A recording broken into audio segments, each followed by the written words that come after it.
July 23వ తేదీన భారత చైతన్య యువజన పార్టీని స్థాపించిన విషయం మీ అందరికీ తెలుసు.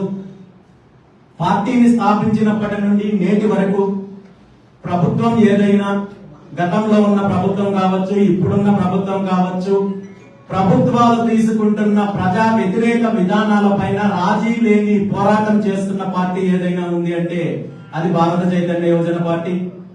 రైతులకు అన్యాయం జరిగినా, యువతకు అన్యాయం జరిగినా, లేదా విద్యార్థులకు అన్యాయం జరిగినా, అదే విధంగా బడుగు బలహీన వర్గాలు బీసీ, ఎస్సీ, ఎస్టీ, మైనారిటీల విషయంలో జరుగుతున్న అన్యాయాల పైన, అణచివేత పైన పూర్తి స్థాయిలో భారత చైతన్య యువజన పార్టీ పోరాటం చేస్తుందనే విషయము మీ అందరికీ తెలుసు. గత ప్రభుత్వంలో ఉన్నప్పుడు పార్టీ ఏదైతే పోరాటం చేసిందో అదే పోరాటాన్ని ఇప్పుడు ప్రస్తుత ప్రభుత్వం చేస్తున్న అరాచకాల పైన కావచ్చు, ప్రజా వ్యతిరేక విధానాల పైన కావచ్చు పూర్తి స్థాయిలో పోరాటం చేస్తోంది.